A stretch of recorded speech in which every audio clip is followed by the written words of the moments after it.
Alá el Todopoderoso ha concedido a vuestros hermanos los mujahidines su ayuda y la victoria, de forma que se declare el califato y se nombre un imán. Y yo he sido designado para ser vuestro guardián. Ya no combatís contra una rebelión. Nosotros somos un ejército islámico y un Estado.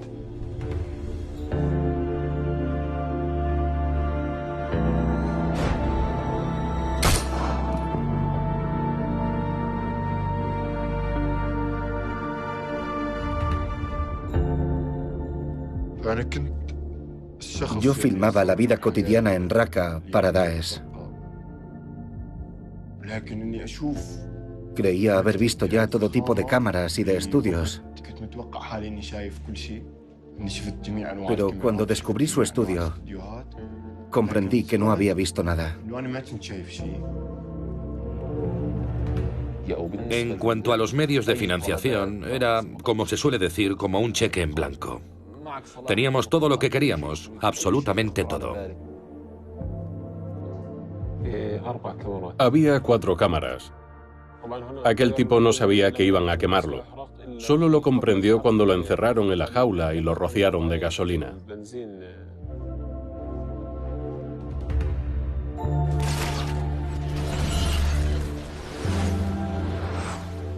Cuanto más se parezca a una película de Hollywood, mejor para ellos. Es gente que ha crecido en la cultura popular occidental. Son nativos digitales, la generación digital. Algunos aún siguen jugando a la PlayStation. Está claro que de ahí sacan sus ideas, y del cine. Veíamos la saga Saw y gran parte de las películas de terror americanas. Quizás algún día serán los americanos quienes se inspiren en las películas de Daesh.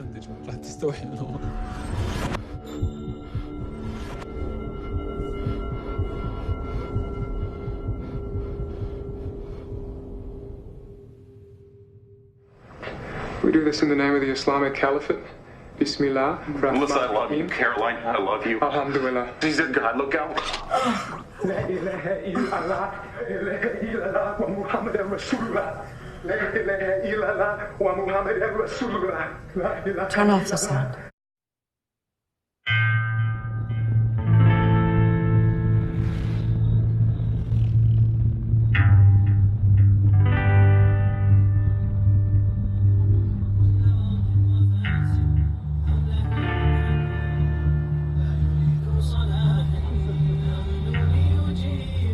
Desde su creación, el Estado Islámico autoproclamado ha conquistado totalmente el espacio mediático.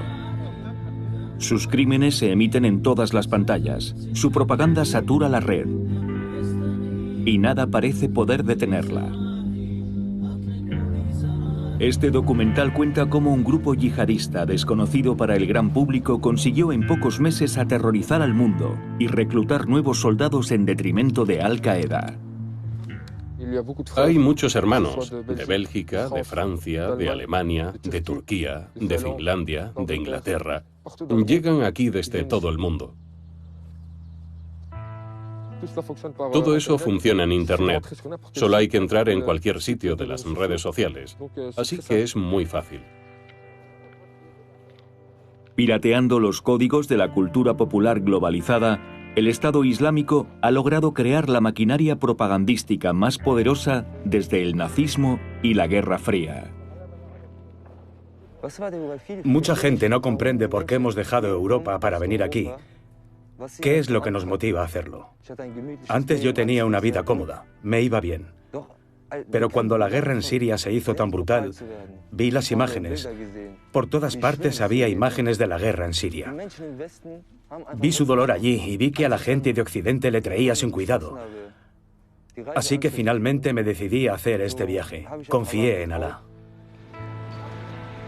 Para entender cómo funciona la propaganda del Estado Islámico, es necesario conocer a quienes realizan esos vídeos. Sus testimonios han sido contrastados y nos proporcionaron pruebas de su implicación. A pesar de garantizarles el anonimato, pocos hablaron con nosotros. A menudo eran arrepentidos, pero siempre yihadistas hasta la médula. Los medios son muy importantes para la yihad. Para los medios, la yihad era muy débil.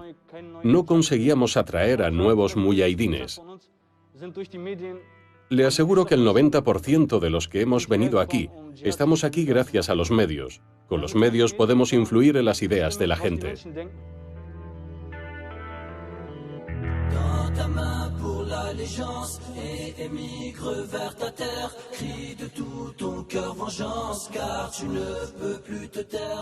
Me llamo Abu Muslim, soy vuestro hermano en el Islam aquí en Siria. Yo soy de Canadá.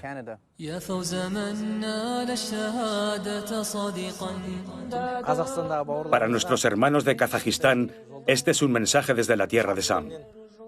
A mis hermanos que viven en Occidente, sé cómo os sentís, porque yo también lo he vivido. Estáis deprimidos, y el profeta dijo, el remedio contra la depresión es la yihad y el camino de Dios.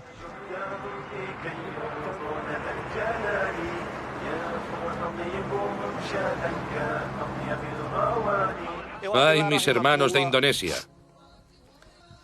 ¿Dónde está vuestra cólera cuando la ley de Alá es ridiculizada?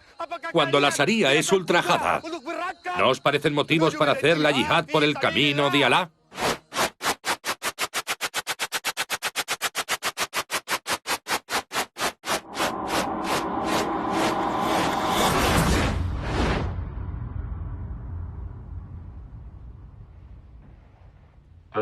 Me llamo Abu Misab, el jordano.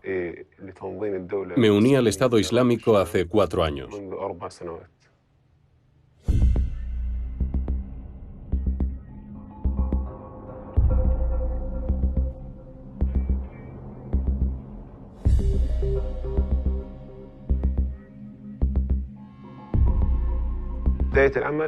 Al principio fui emir de una sección del Estado Islámico en la ciudad de Al-Bab.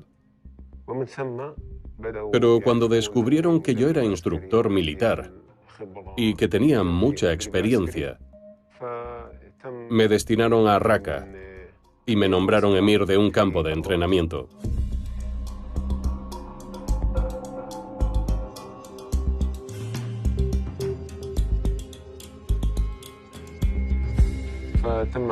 Allí creamos las fuerzas especiales con mujahidines llegados de todos los países. De Francia, de Túnez, de Marruecos, de Argelia y también de Siria. Elegíamos a los mejores entre los sirios y entre los combatientes extranjeros para integrarlos en las fuerzas especiales.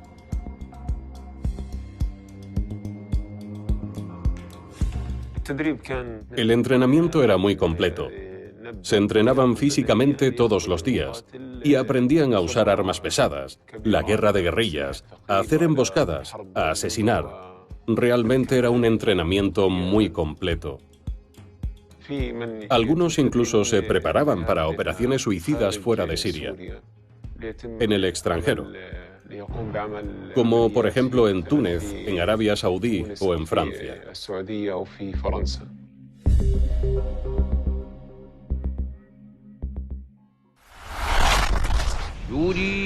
En noviembre de 2014, el Estado Islámico ya había sembrado el terror difundiendo vídeos de las decapitaciones de varios rehenes extranjeros.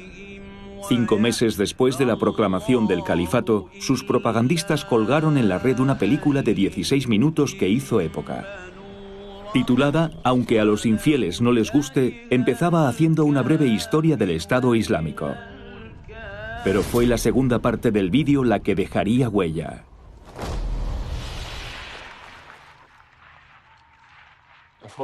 Esos son los miembros de las fuerzas especiales.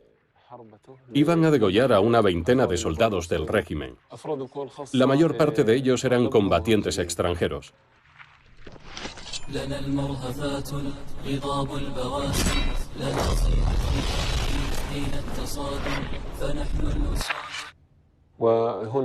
Ahí vemos a Maxime Ochag. Es un francés muy conocido, miembro de las fuerzas especiales. Durante la instrucción era muy serio. Siempre era el primero. Es un buen combatiente y un buen tipo. Siempre estaba atento, siempre sonriente, y hablaba un poco de árabe.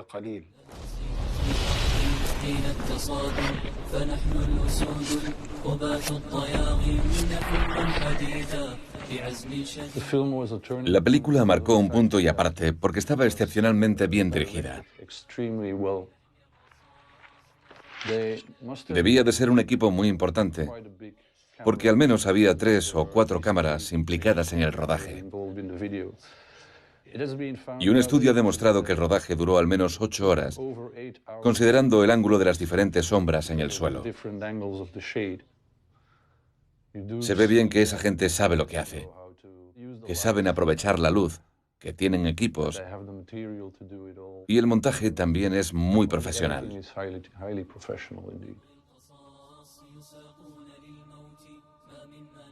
Se diría que es un poco como un reality show.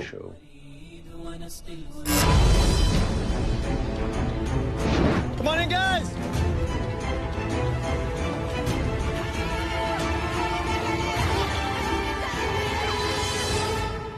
Guys, ready to get to today's reward challenge? Yeah.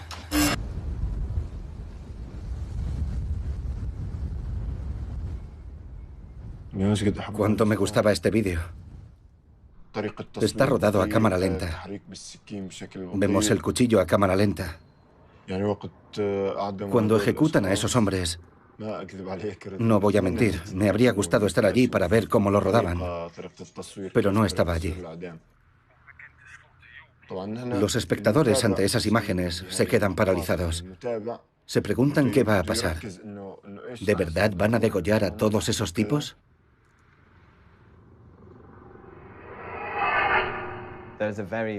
La trayectoria que siguen es muy clara.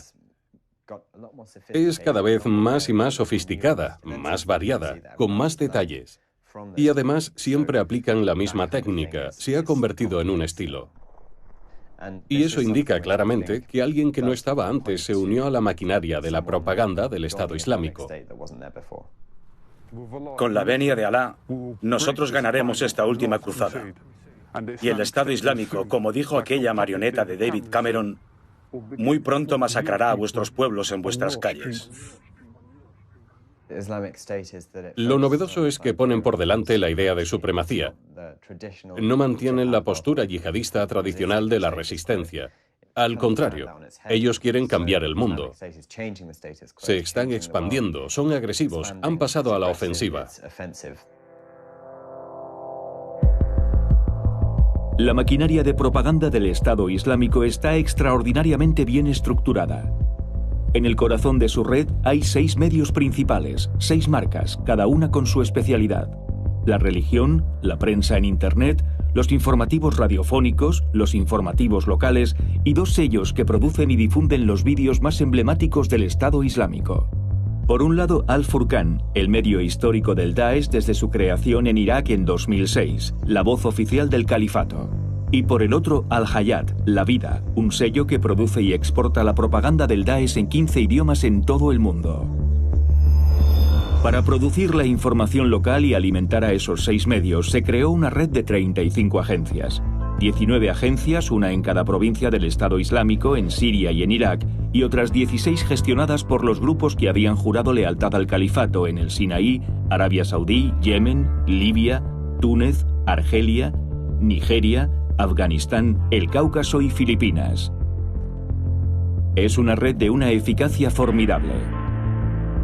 Solo durante el mes del Ramadán de 2015, un estudio contabilizó 1.146 contenidos de todo tipo difundidos por la maquinaria propagandística. Vídeos, fotos, prensa y radio. Todo difundido hasta el infinito en las redes sociales de todo el mundo.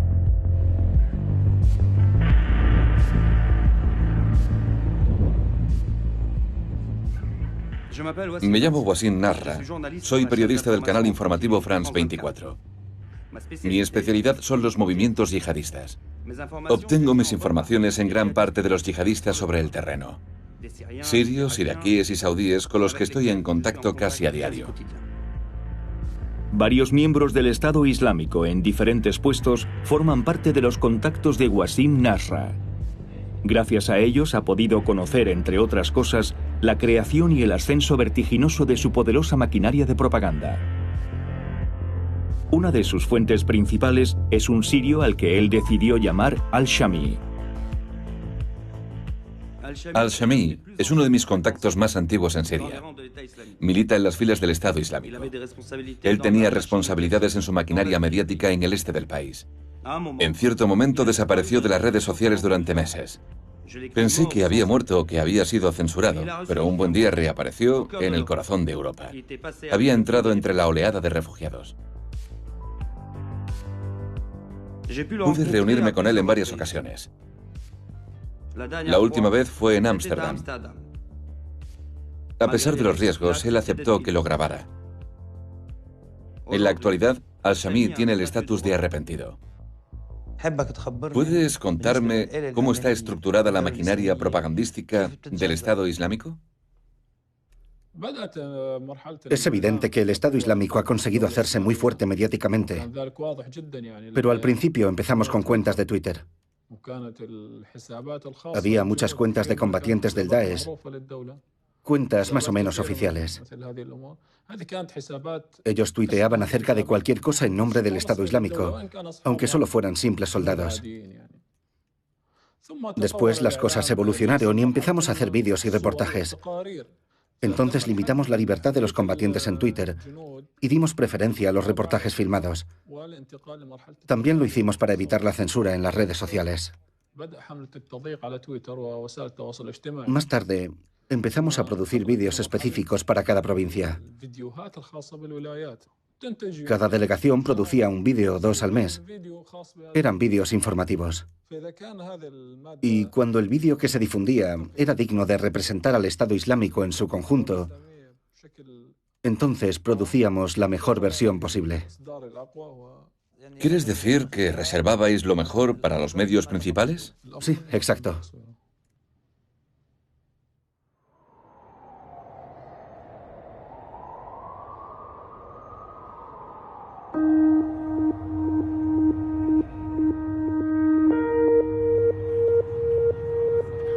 Tarek, como se hace llamar, es uno de los muchos que han participado en la instalación de la maquinaria mediática del Estado Islámico desde la llegada de la organización a Siria a comienzos de 2013. Originario de Alepo, la segunda ciudad del país, trabajó para el grupo durante un año, primero como cámara y después como responsable técnico. El emir de los medios quería que fueran jóvenes preparados los que se ocuparan de la creación de las delegaciones mediáticas. Mi equipo fue nombrado responsable de la creación de las delegaciones y del material. Instalamos 7 u 8 delegaciones.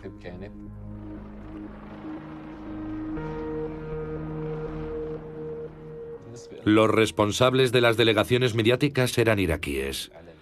Pero también había 2 franceses que los acompañaban todo el tiempo.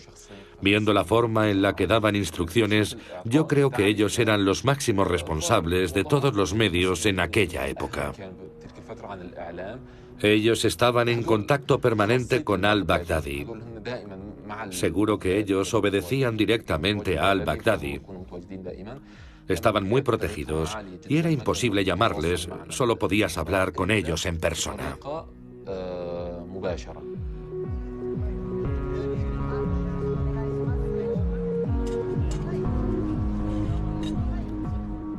Y en lo relativo a las necesidades financieras, como se suele decir, era un cheque en blanco.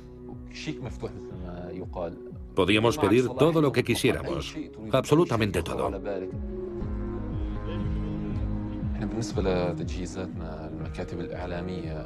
Todos los equipos de nuestras oficinas se compraban en Turquía. Pasábamos todo tipo de cámaras, pequeñas y grandes, y ordenadores de todo tipo por la frontera turca, fácilmente y sin ningún control. En la época en la que yo estaba allí, los gastos mediáticos se calculaban en $100.000 al mes, no más. Eso era el principio. Pero ahora, después de la proclamación del califato, los gastos han aumentado. Según un amigo del departamento, el presupuesto ahora asciende a entre 2 millones y 2 millones y medio de dólares al año. Y eso solo para el estudio de Raqqa.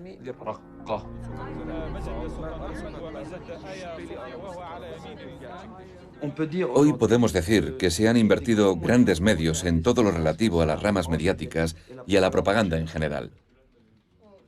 Por la sencilla razón de que la guerra en Siria es muy mediática.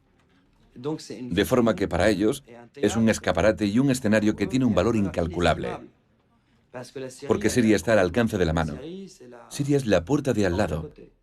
No son las montañas de Afganistán. La profesionalización de la maquinaria de propaganda del Estado Islámico se basa en la doctrina de la yihad mediática, formulada a mediados de la década de 2000.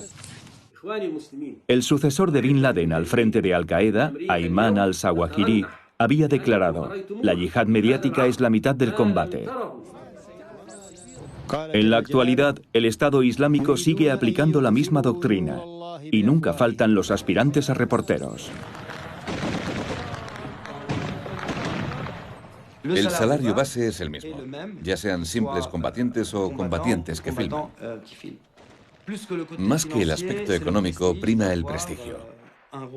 El prestigio de desempeñar un papel en todos los combates, de asumir el riesgo enorme para conseguir imágenes de los combates, imágenes que golpean, imágenes que permanecen en la memoria, que nos recuerdan las películas bélicas, salvo que estas son reales. De ahí la elevada tasa de mortalidad.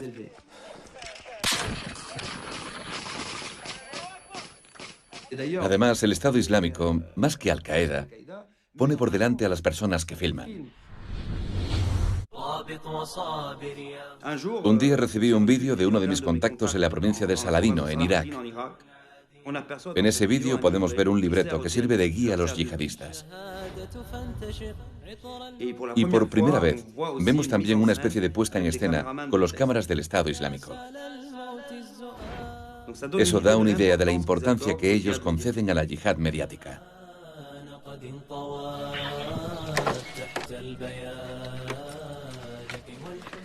Por cierto, un poco más adelante en el mismo vídeo había un discurso del emir mediático local que elogia a los combatientes reporteros, como ellos los llaman.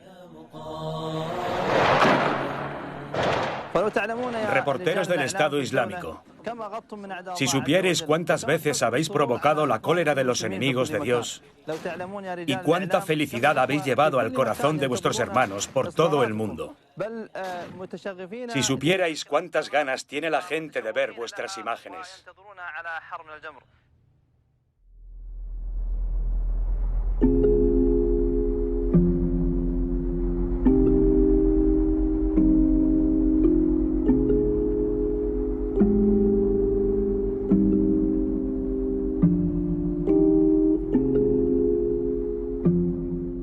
Yo soy un joven originario de Raqqa, tengo 28 años. Trabajé como operador de cámara en el Departamento de Medios del Estado Islámico. Lo dejé hace aproximadamente un año.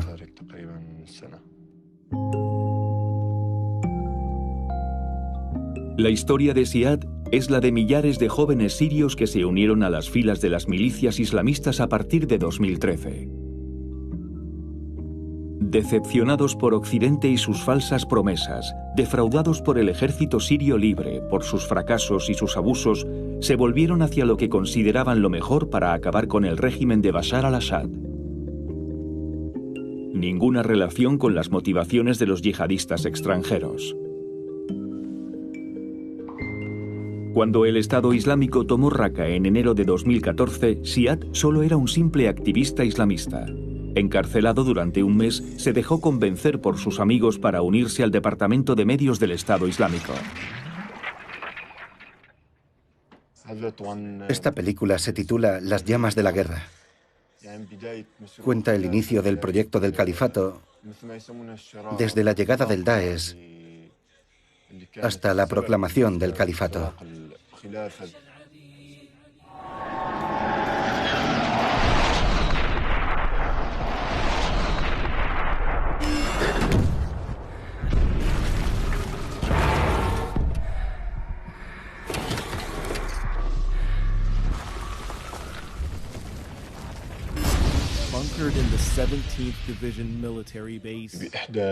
Esos son los combates contra la 17ª División del régimen, en los que yo participé. Yo grabé y filmé esos combates, cómo los soldados del régimen huían, cómo los rodeamos y cómo les hicimos prisioneros. Había más de 5 operadores de cámara sobre el terreno.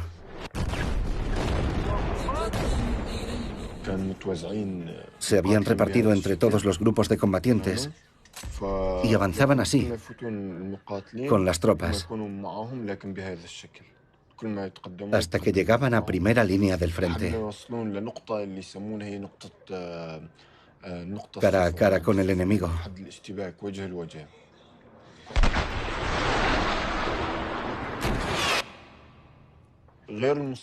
Evidentemente, aparte de los cámaras profesionales, había una treintena de combatientes que llevaban cámaras GoPro en la cabeza.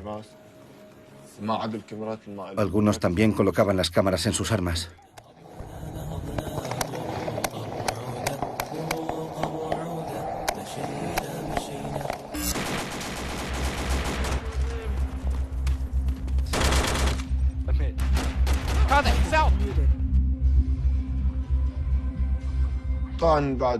En todas las ocasiones, cuando el rodaje había terminado, alguien del departamento de medios recogía todas las tarjetas de memoria y las llevaba a Raqqa.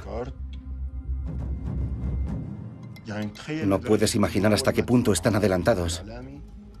Cuando entras en sus estudios, tienes la impresión de haber entrado en los estudios de una gran producción internacional. Es un centro enorme, con un estudio de grabación, un estudio de radio y un estudio de rodaje. Allí trabaja la élite del equipo de medios. En mi opinión, es el estudio de medios principal del Daesh, el mejor equipado. Te puedo decir que tenían unas 120 cámaras de todos los tipos.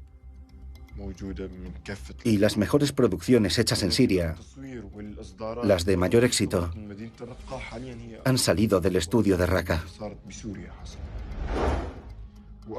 Nadie puede acceder a ellos. Es un lugar secreto.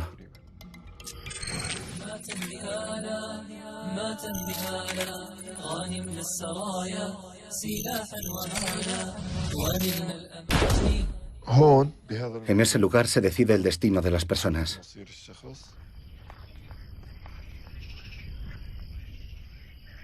Es mucho más que un estudio del terror. Podría ser un estudio de la muerte en cualquier momento. Una imagen puede decidir el destino de una persona.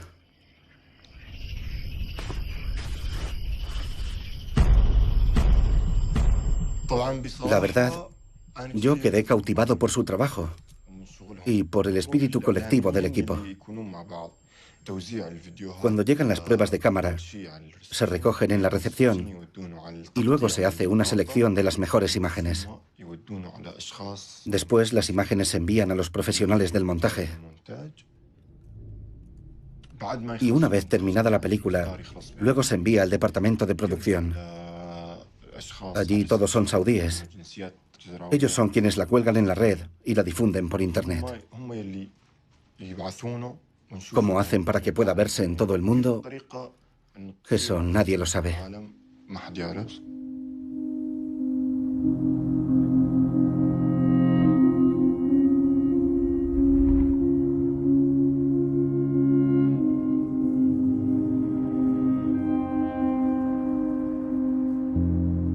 Peter Van Oostayen conoce muy bien la estrategia de difusión de los propagandistas del Estado Islámico. Forma parte de una red informal integrada por una docena de piratas informáticos expertos en páginas web yihadistas. Dedica a ellas lo esencial de sus noches. Durante el día, Peter se gana la vida trabajando en una empresa de transporte. Puede que dentro de unos años, lo que quede de Siria se parezca a esto.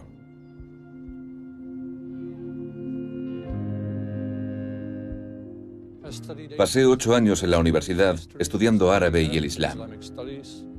Escribí una tesis sobre Saladino, el hombre que conquistó Jerusalén para los musulmanes en 1187. Aquella fue claramente una época de yihad. Cuando comenzó la guerra en Siria, Yo empecé a seguir a algunos activistas en Twitter. Y cuando aparecieron los primeros grupos yihadistas, también los empecé a seguir. Lo hacía como un hobby. Pero ese hobby se hizo incontrolable. Eso me preocupa. Algunos me llaman el buscador de terroristas desde el sofá. Y es bastante exacto porque rara vez salgo de mi apartamento. Tengo mi propia visión de la situación en Siria gracias a Twitter. En resumen, las redes sociales han abierto las puertas a esos tipos. Nosotros decimos a nuestros hermanos en la vanguardia, detrás de sus ordenadores, a vosotros que reconfortáis nuestros ojos, a quienes tenemos en alta consideración, que sostenéis el Estado Islámico. Yo pido a Alá que os recompense por vuestras buenas acciones. Hoy en día, el secreto de la red de difusión del Daesh es que realmente no existen cuentas oficiales. No conozco ni una sola cuenta que se reivindique como la voz del Estado Islámico. Lo que encontramos ahora es una serie de cuentas que hacen lo mismo. Y a esa serie le sigue otra mucho más numerosa. Y así sucesivamente. La información que nos falta a ese respecto es el nivel superior. Yo llevo ya 2 años buscándolo y no tengo la más mínima idea. Hermano, ¿cuál es el efecto de las acciones de aquellos que nos apoyan en Internet? Por Alá, el efecto es muy real. Tendríamos que ser ingratos para negarlo. Nosotros les pedimos que sigan porque es la yihad y su trabajo es tan importante como el nuestro sobre el terreno. Los seguidores son aquellos a quienes ellos se dirigen fácilmente. Son personas que viven en Occidente o en Oriente Medio. Personas que no han podido unirse al califato. En Twitter la llaman la provincia de Twitter. Es como si Twitter fuera otra de sus provincias. Y es por eso que Twitter es un medio muy interesante para ellos, porque es muy fácil volver a abrir una cuenta cuando te la cierran. Yo he visto a gente hacer que los expulsen de Twitter 4 o 5 veces en un mismo día y volver pocos segundos después. Eso les divierte. Es como un juego para ellos. Hermano, Estados Unidos gasta millones de dólares para combatirnos en el terreno de los medios. ¿Tú qué opinas? Mi comentario es que gracias a Alá han sido derrotados. Ese tipo, y le pido que observe bien todo lo que ve, tiene todo el tiempo información de primera mano, de forma inmediata y rápida. Él me enseñó hasta qué punto es fácil crear una nueva cuenta en Twitter. En resumen, disponen de un equipo dedicado exclusivamente a buscar cuentas antiguas e inactivas. Han encontrado una técnica para reactivar esas cuentas y piratearlas. Eso quiere decir que la única forma de sacar a Daesh de Twitter es eliminando Twitter. El Estado Islámico jamás saldrá de Twitter.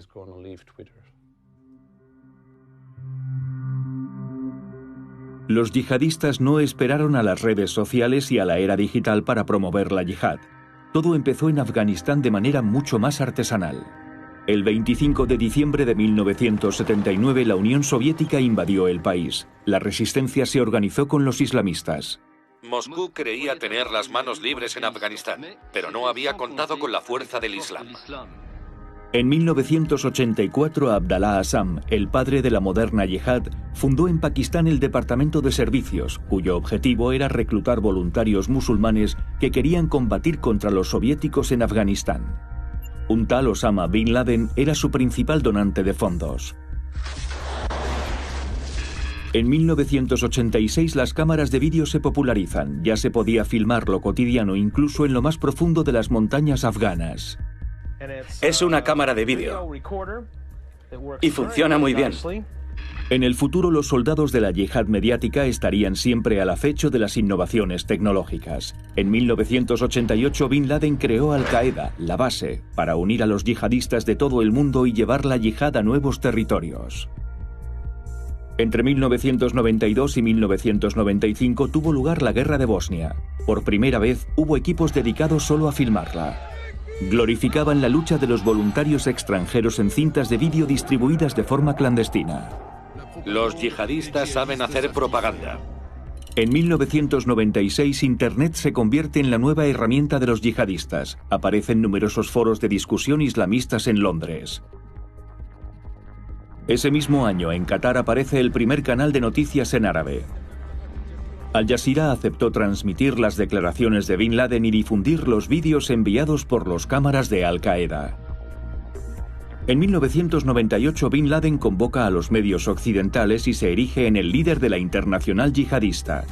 Es él quien señala a Estados Unidos como el principal enemigo y hace un llamamiento a la yihad global. 1998, 2000, 11 de septiembre de 2001. 2002, los atentados espectaculares ocupan las portadas y Al-Qaeda se convierte en la marca del terror. En febrero de 2002, la ejecución del periodista estadounidense Daniel Pearl horroriza al mundo entero. Era la primera decapitación filmada y difundida por Internet. En 2003 se produce la segunda invasión estadounidense de Irak. El país se convierte en el terreno de juego del yihadismo global. El mismo año aparece en Internet el libro La gestión de la barbarie, escrito por el teórico yihadista Abu Barnaji. Actualmente sigue siendo el libro de referencia para el Estado Islámico. En 2005 aparece YouTube. El jefe de la rama iraquí de Al-Qaeda, Abu Musab al-Zarqawi, pone la barbarie en práctica multiplicando las ejecuciones ultraviolentas y difundiéndolas por Internet. En 2006, Jack Dorsey envía el primer tuit. En 2007, los vídeos filmados por los teléfonos móviles se difunden instantáneamente por la red. Es Internet en tu bolsillo. En 2010, Anwar al-Awlaki, yihadista estadounidense de origen yemení, hace un llamamiento para aprovechar las redes sociales para promover la yihad. Le llaman el Bin Laden de la web. En 2011 se produce la revolución en Siria. 2013, el Estado Islámico se implanta oficialmente en Siria. Enero de 2014, el Estado Islámico toma Raqqa y la convierte en su capital mediática. Se crean los estudios del terror.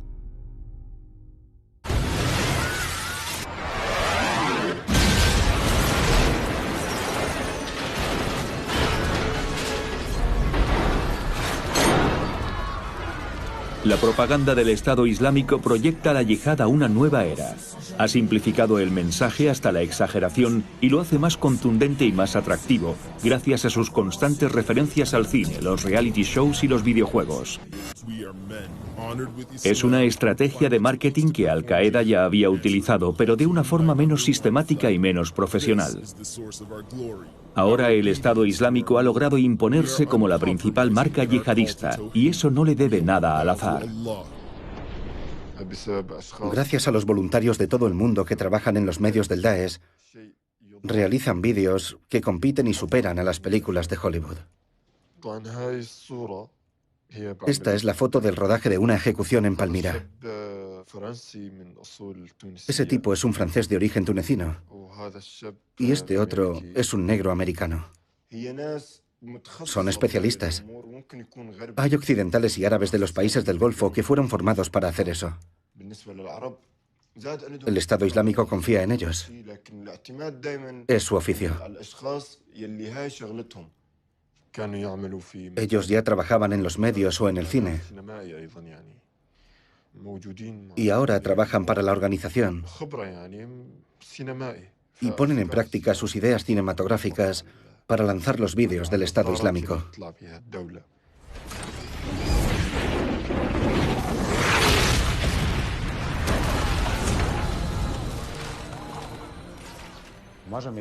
A mí me sorprende que nos sorprenda que Daesh llegara a hacer escenografías de terror relativamente sofisticadas, entre comillas.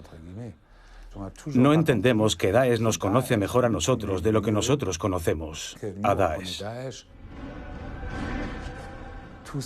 Todos esos fabricantes del terror total son hijos de nuestra sociedad. Han nacido en ella, son nativos digitales, han nacido con Internet.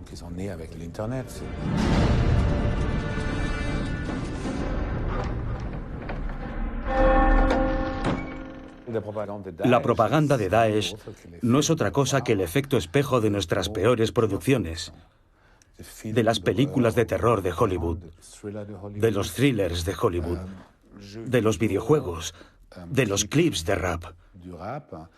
Deberíamos hacernos algunas preguntas.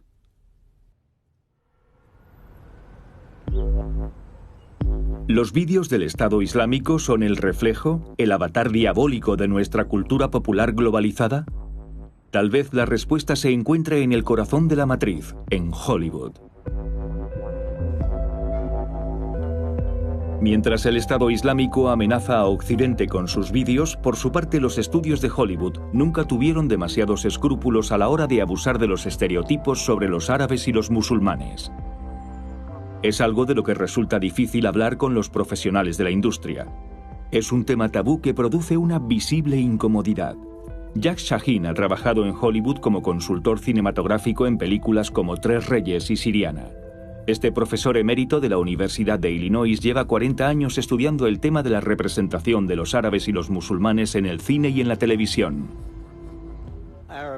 Los árabes y los musulmanes han sido la comunidad más denigrada de toda la historia del cine americano. Desde sus comienzos hasta nuestros días, casi siempre los malvados son ellos. Es un cliché bien arraigado desde los orígenes.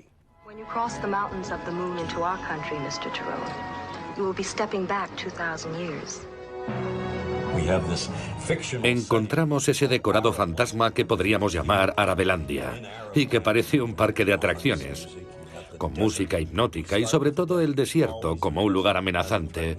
Y hay un oasis con sus palmeras, un palacio con salas de torturas en el sótano y un pachá sentado sobre sus imponentes almohadones rodeado por su harén.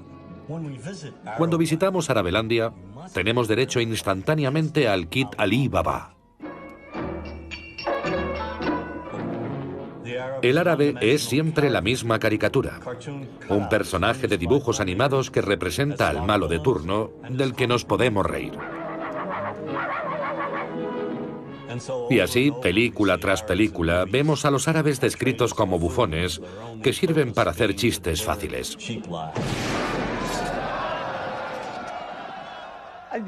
Los años 80 fueron los peores. Fue una época realmente sucia.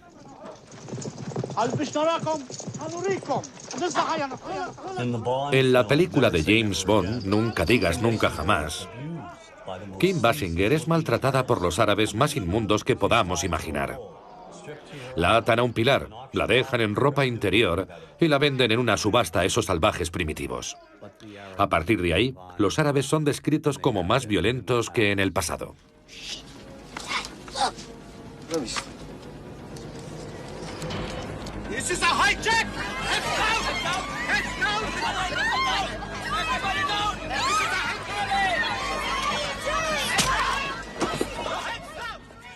Así que estamos viendo, por ejemplo, Regreso al futuro, en el que aparece un inventor. Y vemos que al principio de la película aparecen unos libaneses en un aparcamiento y ametrallan a los héroes. Es ridículo. ¿Por qué Hollywood se divierte sacando árabes en películas que no tienen nada que ver con Oriente Medio?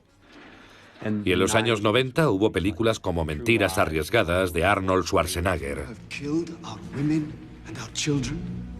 Bombed our cities from afar like cowards, and you dare to call us terrorists? Unless you, America, pulls all military forces out of the Persian Gulf area immediately, Crimson Jihad will rain fire on one major U.S. city each week.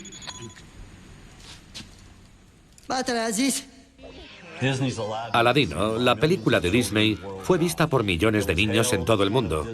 Celebrada como uno de los mayores éxitos de Disney, la película recicla todos los estereotipos negativos sobre los árabes usados desde el cine mudo.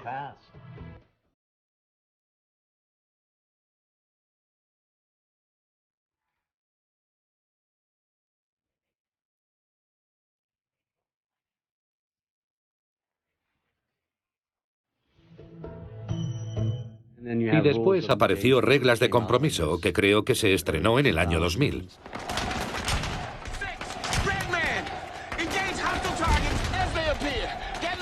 Vemos a Samuel L. Jackson y a los marines matar a 100 yemeníes, hombres, mujeres y niños, y le oímos decir, maten a esos cabrones.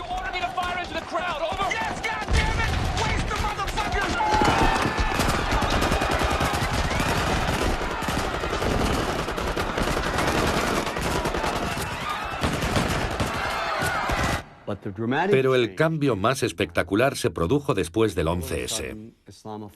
La islamofobia se instaló a plena luz, y las series y las películas americanas empezaron a presentar a americanos de origen árabe y musulmán como terroristas. Lo bueno de un estereotipo es que, una vez que está bien asimilado, solo hay que repetir el mismo tópico una y otra vez.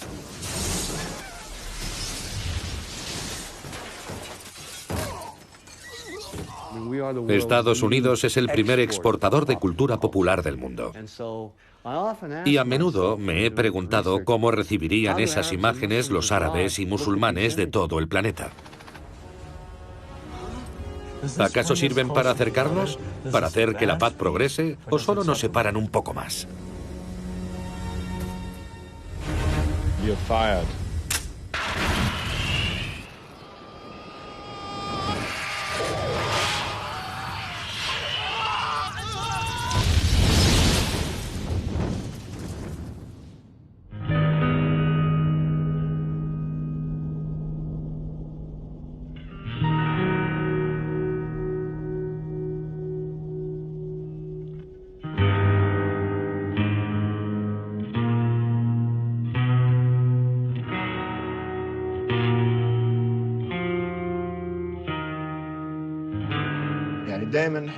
Los árabes siempre somos los débiles en las películas occidentales y sobre todo en las películas de Hollywood.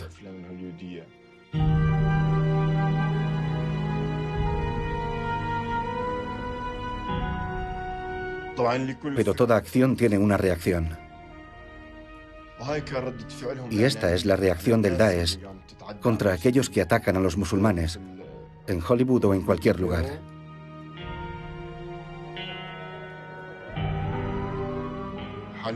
Ahora ellos son mejores que Hollywood, o casi igual de buenos. En las películas de acción que se hacen en Hollywood, se divierten matando gente. Las del Daesh son parecidas, pero no son un juego, son reales.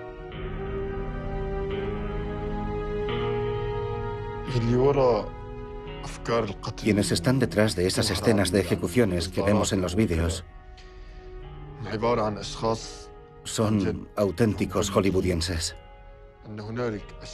Y cuando digo que hay gente de Hollywood, lo creo de verdad. Está Abu Abderrahman al-Amriki. Él trabaja en el cine de Estados Unidos.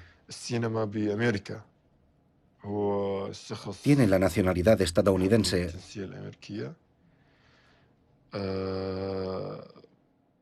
y es blanco.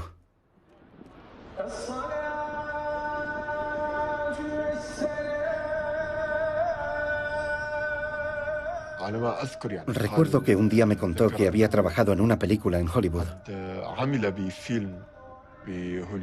Una película que ridiculizaba y criticaba la imagen del Islam. Él decía que era una película cómica, que se burlaba de Bin Laden y de otras figuras de Al-Qaeda o del Islam. Fue eso lo que hizo que se interesara por el Islam. Me contó que él era cristiano, que se convirtió y que después vino a Raqqa. Me dijo, vine para defender algo en lo que creo y lo voy a hacer de la misma forma en la que ellos me utilizaron para criticar eso antes.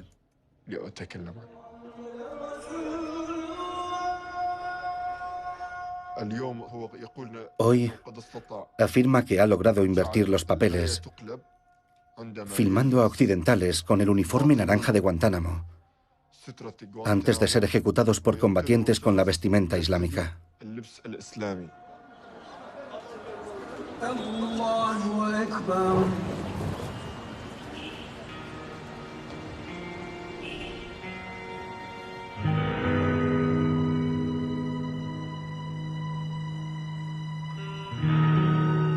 Siad no es el único que ha visto a ese americano en los estudios de Raqqa, pero él lo frecuentó personalmente y nos da detalles sobre su personalidad y su trabajo, al igual que del equipo que ha formado a su alrededor. Es un hombre terrible, realmente. Más de lo que imaginamos. Tiene mucha imaginación y mucha inspiración. Abu Abderrahman al-Amriki ocupa un lugar muy importante dentro del departamento de medios de Raqqa. Se podría decir que él es el director.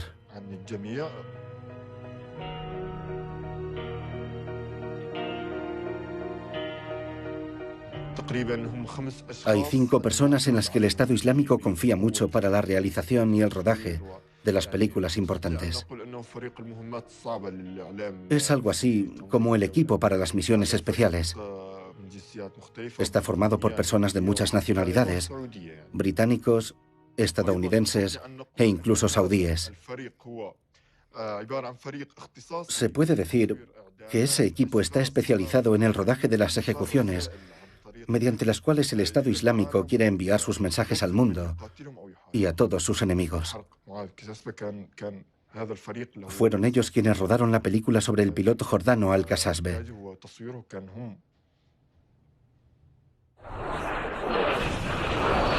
El 3 de febrero de 2015, 6 meses después de la creación del autoproclamado califato, el Estado Islámico hizo público un vídeo titulado «Curando el corazón de los creyentes». En él se escenifica la ejecución de un piloto jordano de la coalición cuyo avión había sido derribado pocas semanas antes. El vídeo comienza con una exposición denunciando la implicación de Jordania en la coalición antiyihadista. Como es habitual, aparecen imágenes de videojuegos, en esta ocasión del desembarco de Normandía.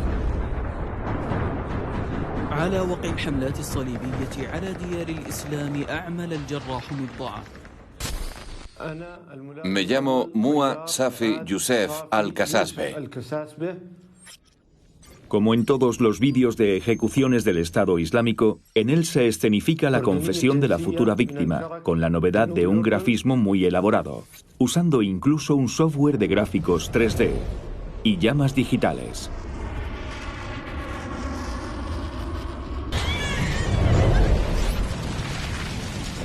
Pero fue el desarrollo de la película lo que espantó al mundo entero.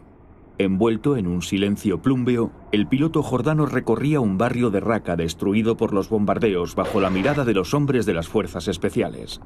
Son los hombres de Abu Misab al-Orduni, el emir que los formó. Él estaba presente allí aquel día. El equipo de rodaje en el lugar estaba formado por 5 personas. Había 4 cámaras.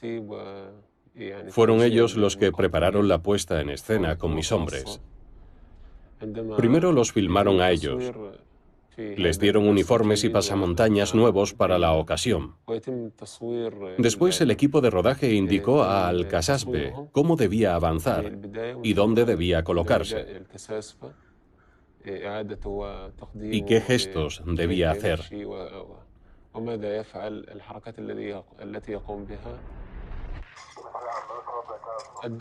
Los realizadores de Daesh muestran en paralelo al piloto jordano y a los civiles que él quemó y mató, para que nadie sienta compasión por él cuando le llegara la hora de morir quemado. Él quemó civiles, así que él también moriría quemado. El piloto no sabía que iban a quemarlo. No lo supo hasta que le rociaron con gasolina y lo encerraron en una jaula.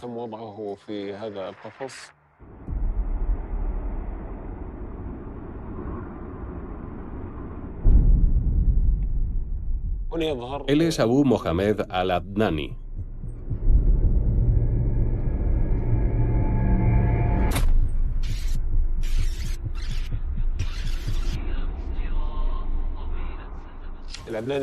Fue él quien prendió fuego al piloto. Ahí aparece escrito que solo es un emir del sector que él bombardeó, pero de hecho es al-Adnani, el emir del Daesh para toda Siria. Los efectos de sonido eran como siempre siniestros, los colores saturados, pero el suplicio del piloto era muy real y fue filmado hasta el más mínimo detalle por Abu Abderrahman, el americano. Mohamed al-Adnani es la mano derecha del califa al-Baghdadi y el portavoz del Estado Islámico, además de su jefe en Siria desde 2016. Estados Unidos ofrecía $5 millones de recompensa por su cabeza. Murió en un ataque de un dron americano. Al-Adnani nunca aparecía en los vídeos por razones de seguridad.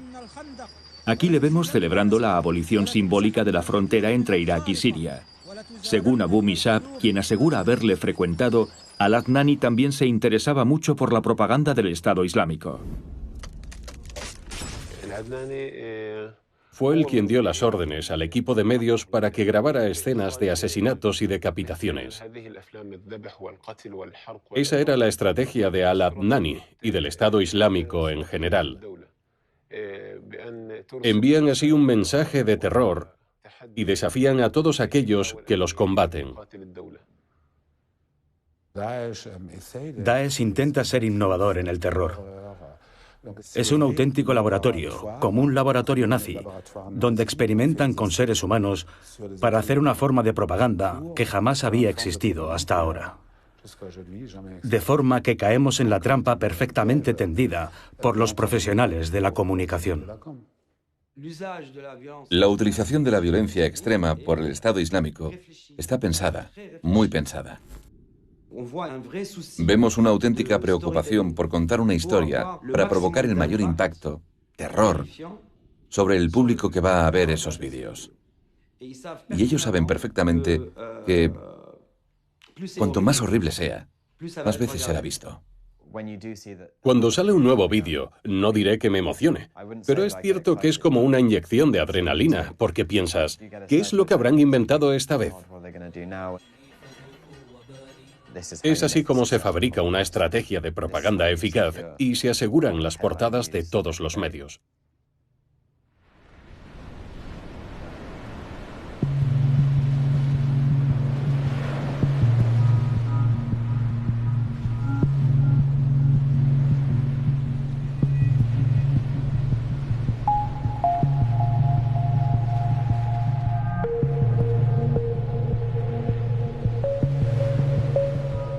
$30.000 extranjeros se han unido al ejército yihadista en Siria. Más de 3.000 procederían de Europa, entre ellos la hija de Ivano Sovieri. Cuando mi hija Andrea era pequeña, veníamos a pasear por este camino. Un poco más lejos nos deteníamos a pescar. A ella le encantaba pescar cuando era pequeña. Y después venía aquí con sus amigos del colegio. Iban a bañarse a una playa que hay un poco más lejos. A Andrea le gustaba mucho este sitio. Y cuando tuvo hijos, venía aquí a pasear con ellos. A los pequeños les encantaba ver las olas.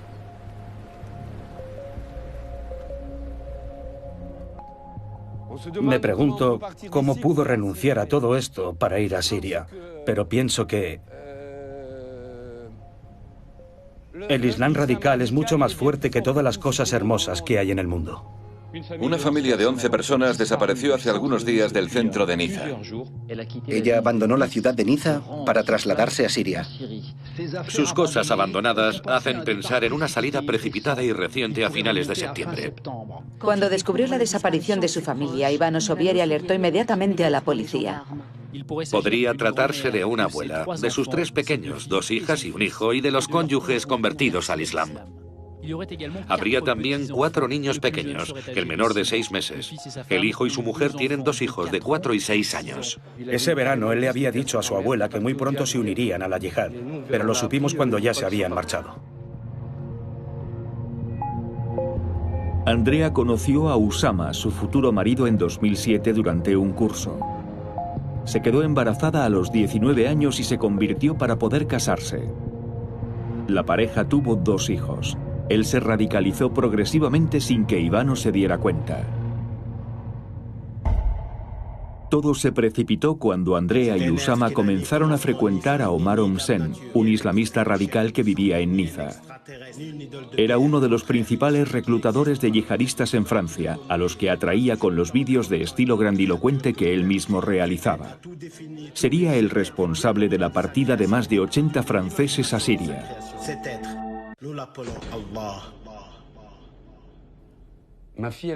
Mi hija empezó a cambiar cuando conocieron a Omar. A partir de entonces, iba a verle a menudo con su Corán bajo el brazo.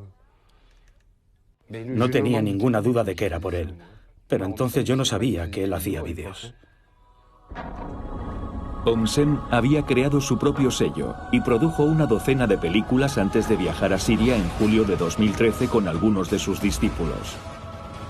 El estilo y la inspiración de los vídeos eran similares a los que utiliza el Estado Islámico, pero el discurso era mucho más excéntrico.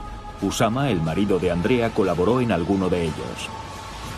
En este vídeo su nombre de yihadista, Abu Selian, aparece en los créditos e incluso podemos escuchar su voz. Nos hacemos responsables de todo lo que se difunde en esta película y asumimos por completo todas sus opiniones. El yerno de Ivano continuó tras la partida de Homsen. Creó su propio sello y producía sus vídeos bajo el nombre de Wake Up Umma, musulmanes, despertad. Viendo esos vídeos, he descubierto que él ya estaba muy metido en el movimiento y que también intentaba reclutar yihadistas, igual que hacía Omar Homsen.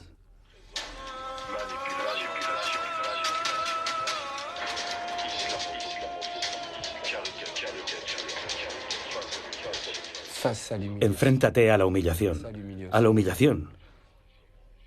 Así empieza todo. La humillación, la injusticia. Nos cuentan todo lo que Occidente les roba. Y con imágenes como estas, consiguen llevarlos hasta allí.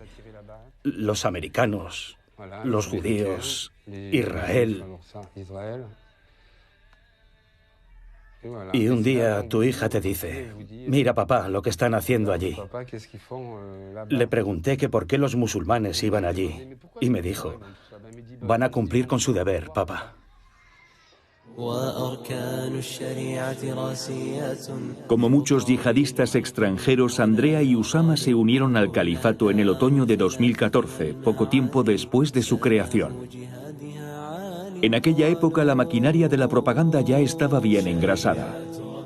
El gran público solo conocía del Estado Islámico sus vídeos de ejecuciones sangrientas.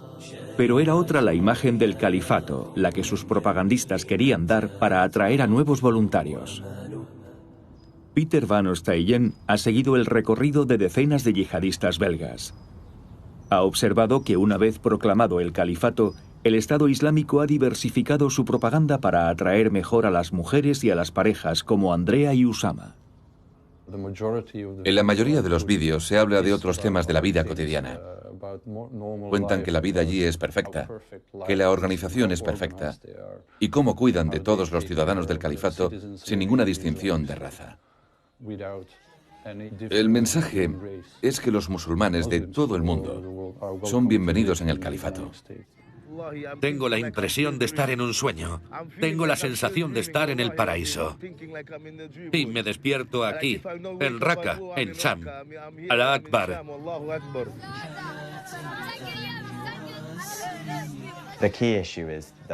La cuestión clave es la de la pertenencia, la de participar en un proyecto más grande que uno mismo.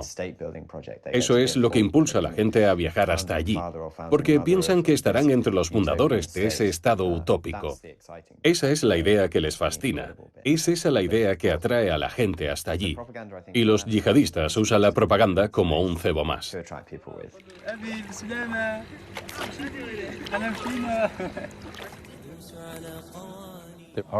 En sus vídeos cubren todos los aspectos de la vida cotidiana. Por ejemplo, el Daesh ha publicado un vídeo de un converso australiano que trabaja en un hospital. Insisten en el hecho de que ofrecen todos los servicios que pueden esperarse de un Estado. Buenos días. Me llamo Abu Youssef.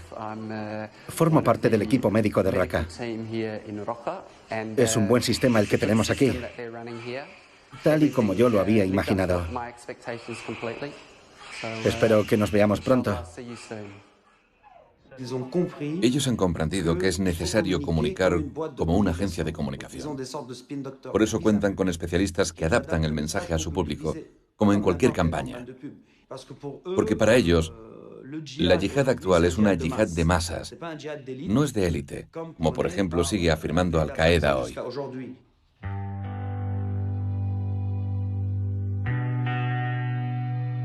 Ivano consiguió hablar con su hija el pasado invierno.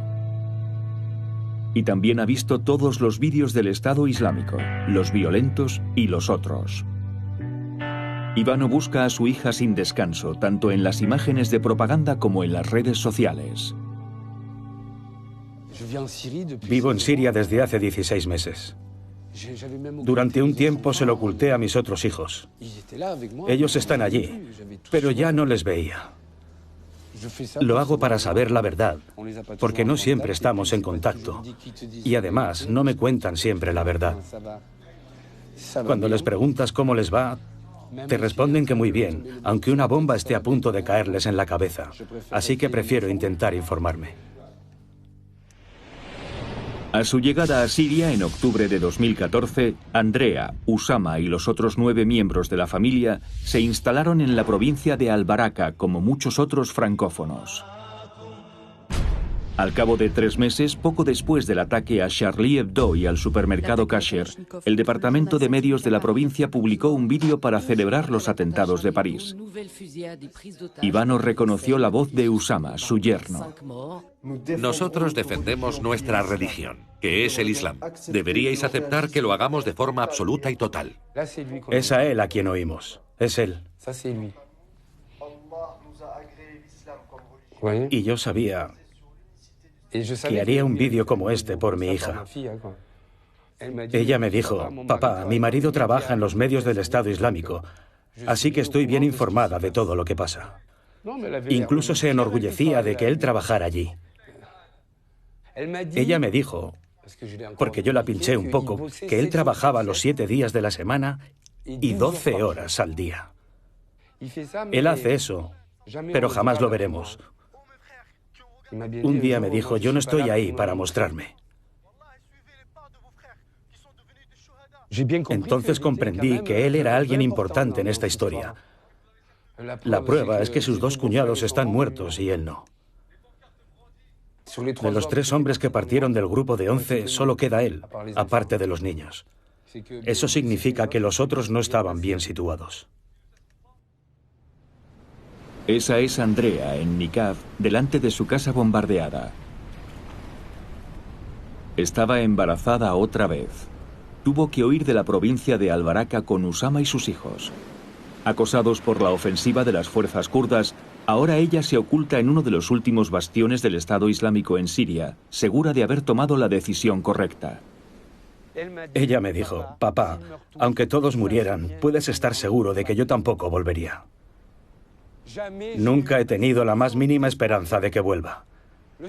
Mi única esperanza es que la apresen, si es que ella se deja apresar, pero creo que ella llegará hasta el final. Mientras los pequeños crecen, no me gustaría verlos con un Kalashnikov dentro de 3 años, como hemos visto hacer a muchos otros niños.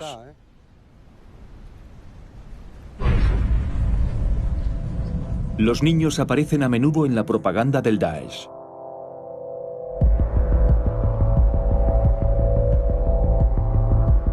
Wassim Nasra, el periodista francés especialista en el Estado Islámico, cree que cada vez aparecen más en sus vídeos. No le cabe ninguna duda de que los niños se han convertido en una pieza clave de la estrategia de propaganda del Estado Islámico. Así demuestran que ellos forman la próxima generación de yihadistas que serán aún más decididos que sus padres y que el relevo está preparado. Demuestran que están bien organizados, con medios para formar a los que llegan y que cuidan de los niños. Los propagandistas del Estado Islámico, siempre a la búsqueda de novedades para captar la atención del público, han sobrepasado un nuevo límite. Ahora utilizan en sus vídeos a niños verdugos. Wasim Nasra ha visto multiplicarse los vídeos de niños asesinos desde la primavera de 2015. En diciembre de 2015 colgaron en la red un nuevo y espantoso vídeo. Se titulaba Mensaje a los hijos de los judíos. El lugar del rodaje y la dirección recuerdan a un célebre juego de aventuras.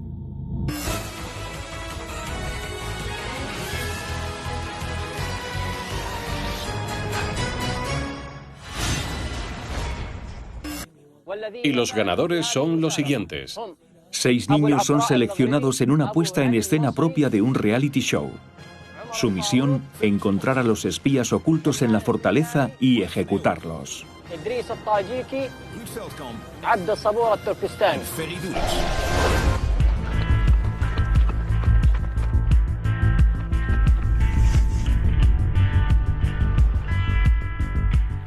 El mensaje es fulminante para el público occidental. Nos dicen, incluso un niño puede matar a un espía. Tienen la voluntad de humillar. Para nosotros es lo mismo. Son nuestros hijos quienes ejecutan a vuestros espías. Siad, el cámara arrepentido del Estado Islámico, afirma que Abu Abderrahman, el americano, y su equipo realizaron ese vídeo. Según sus contactos, el americano se habría convertido en el director de los estudios del terror. Uno de mis contactos, que aún trabaja en los medios del Estado Islámico, me contó en una conversación por Skype que Abu Abderrahman dirigió el vídeo. Me mandó un enlace y me dijo, mira la última obra de Abu Abderrahman. Su idea es muy fuerte y también original. Niños que corren por las grutas, de uno en uno, con un tiempo limitado para encontrar y matar a su rehén. El reto del programa era que cada niño debía asesinar a su víctima con la ayuda de una sola bala, de forma que cayera directamente en su tumba. Ellos quieren demostrar que sus hijos están bien entrenados. El mensaje es que ellos no tienen ningún problema en asesinar a un joven, a un viejo, a quien sea.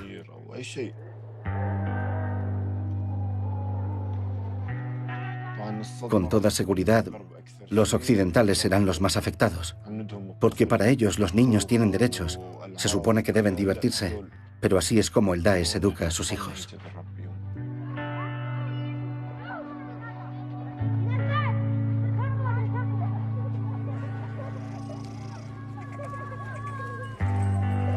En el vídeo firmado por Abu Abderrahman el americano, uno de los ejecutores es un niño yazidí.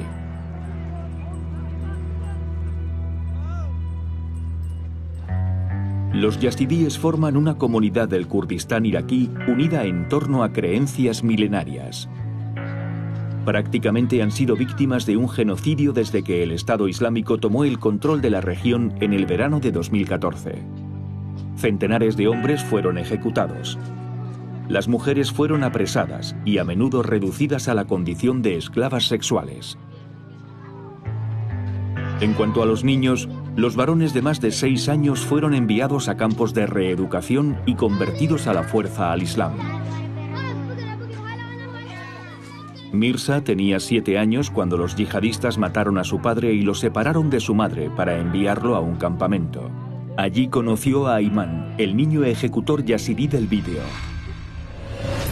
Voy a degollar a todos los yazidíes. Los mataremos uno a uno, y a los judíos también. Al igual que Ayman, Mirza ha sufrido un verdadero lavado de cerebro para convertirlo en una máquina de matar. Le obligaron a asistir a numerosas ejecuciones públicas y ha sufrido una presión constante por parte de los emires del campamento. Ellos nos decían, Si os hacéis explotar en una boda o algo parecido, iréis al paraíso, porque habréis cumplido con los objetivos del Estado Islámico. Es magnífico e iréis al paraíso. Ellos nos enseñaban vídeos. Eran vídeos de ejecuciones. Le cortaban la cabeza a mucha gente. Uno de los emires, el mismo que me enseñó la escena de las ejecuciones, se llama Abu Kateb Wahed. Él me dijo que yo tenía que matar y degollar a personas. Él me decía, debes matar a esos infieles. No debes tener miedo. Tienes que ser como esos niños soldados del vídeo. Llegó el día en el que Mirza fue el elegido para hacer de verdugo delante de las cámaras del Estado Islámico. El emir del campamento me llamó y me dijo, tienes que matar a ese hombre. Una cámara estaba grabando. Ellos me decían, vamos, hazlo. Me cogieron y me pusieron una metralleta en las manos y pusieron a aquel hombre delante de mí, a mis pies. Yo estaba temblando y el Kalashnikov se me cayó de las manos. Así que uno de ellos sacó su cuchillo y dijo, yo lo decapitaré. Gritó, Alá Akbar. Habló a la cámara y le cortó la cabeza.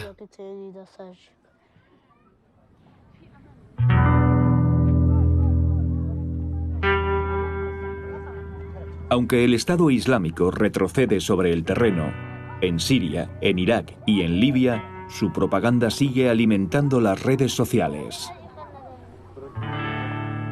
Pero su ritmo ha bajado y sus equipos tienen que desplazarse continuamente para escapar de las bombas. El Estado Islámico prepara ya la continuación y una vez más, los niños tienen un papel que hacer. Estos son los hijos y los huérfanos de los yihadistas occidentales. Si tu padre viviera, ¿qué le habrías pedido? Me habría gustado pedirle un favor, hacer una operación suicida o ir a Francia para hacerme estallar y vengar la sangre de los musulmanes.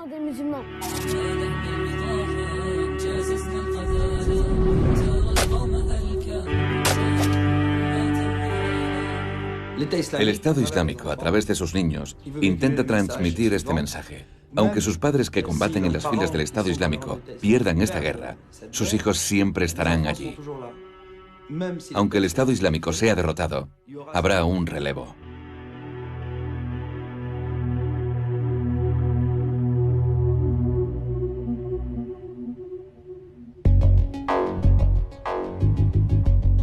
El Estado Islámico sin duda perderá sobre el terreno, pero en Hollywood ha conquistado a los guionistas.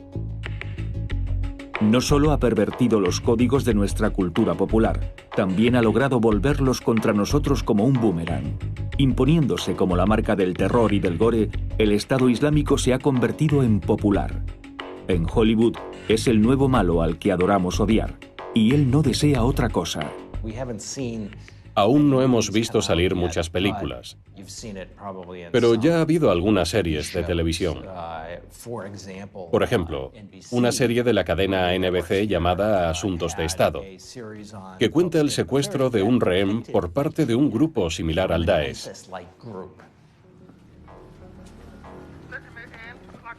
La serie se estrenó apenas 2 meses después de la decapitación de James Foley, el primer rehén estadounidense, un periodista que fue ejecutado por el Daesh.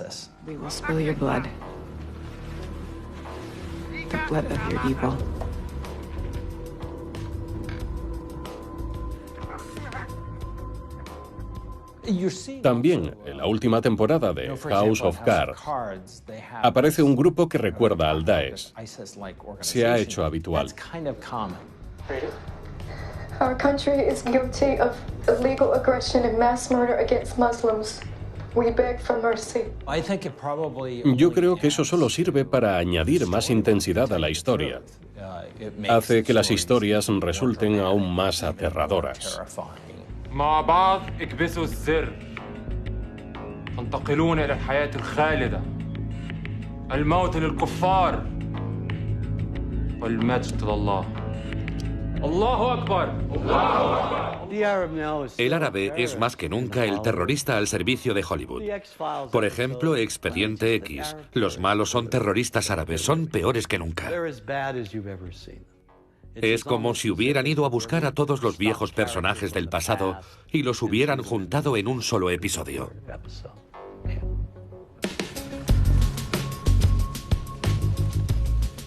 Y Homeland, no puedo verlo. Es como 24 para adultos educados. Son tan sofisticados. Lo han sofisticado todo. Han disfrazado el estereotipo mejor que nadie.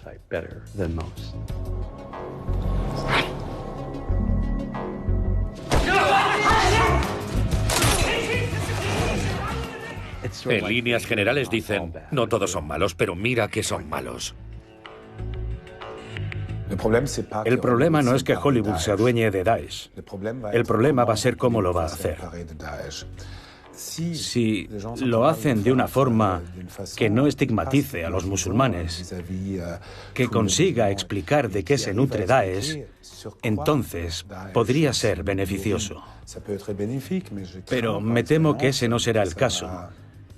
Y que ese tipo de películas pueden contribuir a dividir aún más nuestro mundo. Daesh y el terror venden, como Hollywood muy bien sabe. Es mucho más difícil vender películas que den una visión un poco más crítica. El criterio número uno es, ¿podemos ganar dinero con esto? Y esa es la pregunta más contestada en Hollywood. Mi filosofía es la siguiente. Mostradlos tal como son, ni mejores ni peores. Y nunca dejaré de pedir un salto de inteligencia que permita romper con el estereotipo. Porque ¿a quién beneficia eso? A corto plazo da beneficios, pero a largo plazo, ¿a quién beneficia realmente? Le seguimos el juego a Daesh en lugar de combatirlo. Eso es lo que me preocupa.